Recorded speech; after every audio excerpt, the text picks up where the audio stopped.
marked by local authorities.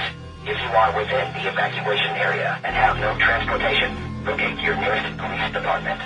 If you begin experiencing a fever, coughing, nausea, dizziness, muscle ache, pneumonia, hair loss, or any such similar ailments, please contact your nearest disease control center immediately.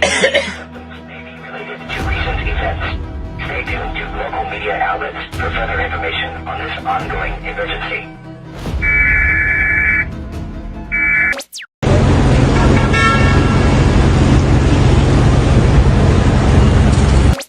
Cette prophétie biblique est en train de s'accomplir, et personne n'en parle.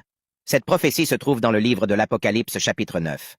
Lorsque le 6e ange sonnera de la trompette, les 4 anges liés au grand fleuve Euphrate seront libérés ainsi qu'une vaste armée de cavaliers. Les cavaliers qui sont décrits comme ayant des cuirasses de feu et de soufre apporteront la mort et la destruction sur un tiers de l'humanité.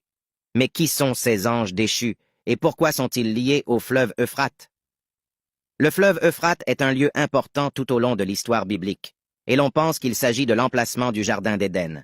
Les anges déchus seraient les anges qui se sont rebellés contre Dieu et qui ont été chassés du ciel. Ils sont liés au fleuve Euphrate jusqu'au moment de leur libération qui entraînera la fin du monde tel que nous le connaissons. Si cette prophétie peut sembler effrayante, il est important de se rappeler que Dieu contrôle toutes choses alors que nous attendons.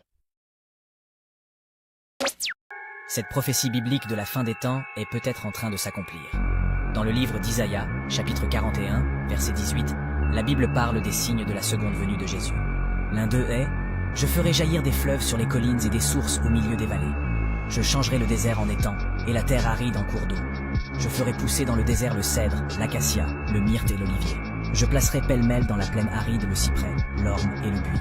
Ils le verront et ainsi ils reconnaîtront. Ils constateront et comprendront tous.